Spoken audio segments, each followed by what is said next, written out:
અમદાવાદમાંથી બાંગ્લાદેશીઓના બિસ્તરા પોટલા ઉઠાવવાનો સમય આવી ગયો છે, કારણ કે અમદાવાદના મિની બાંગ્લાદેશ તરીકે ઓળખાતા ચંડોળા તળાવના ડિમોલિશનના ફેઝ 2ની શરૂઆત થઈ ચૂકી છે, જેના બીજા દિવસે વહેલી સવારથી ડિમોલિશનની શરૂઆત થઈ ગઈ છે.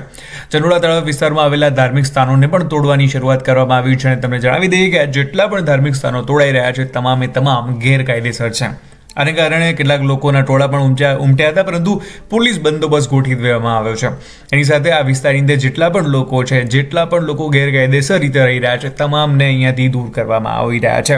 અને ખાલી એવું નથી કે અહીંયા બાંગ્લાદેશીઓ રહે છે, કેટલાક સ્થાનિક લોકો પણ અહીંયા દબાણ કરીને રહી રહ્યા હતા અને એટલા માટે અત્યાર સુધી કુલ 8,500 કાચા પાકા દબાણો દૂર કરવામાં આવ્યા છે. 50 જેટલા જેસીબી અને હિટાચીનો ઉપયોગ કરવામાં આવ્યો છે.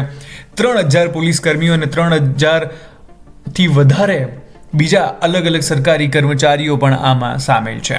38 લોકોએ આવાસ માટેના ફોર્મ પણ અહીંયાથી લીધા છે.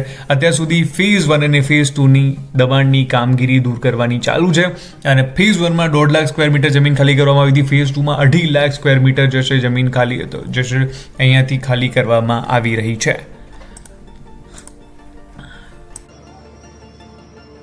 फर्स्ट फेज में 1.5 लाख जितना स्क्वायर मीटर की जगह खाली करवाई गई थी कॉरपोरेशन के द्वारा, और हमने बंदोबस्त दिया था ताकि कोई लॉ एंड ऑर्डर और जान हानि ना हो.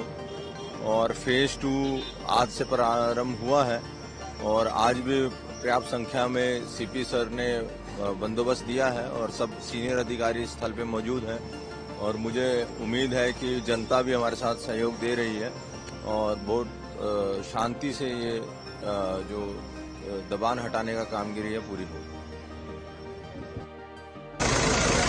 ओए ओए